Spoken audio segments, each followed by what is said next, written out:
Here is another coating project delivered for our customers in the UAE.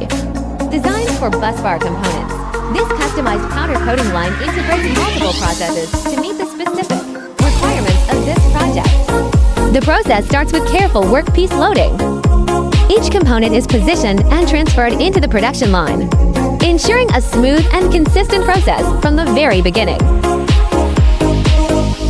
The workpieces then enter the spray pretreatment stage through a series of spray nozzles. The pretreatment solution is evenly applied across the workpiece surface.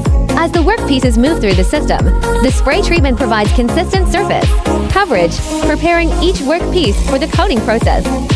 Spray pressure, flow rate, and chemical concentration can be adjusted to different workpieces and process requirements. This flexible process provides a reliable foundation for powder coatings. After pretreatment, the workpieces pass through the drying chamber. This ensures the workpieces are properly prepared for the next coating stage. For this UAE project, the system is designed for high building powder coating applications. The powder is applied across the workpiece surface, with the coating process configured according to the project's requirements.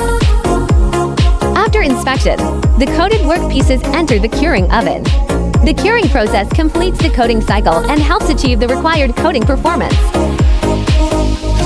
From pretreatment and drying to powder coating, inspection, and curing, every stage is integrated into one complete solution. Hanna customized coating solutions for global projects. Built around your needs, delivered worldwide.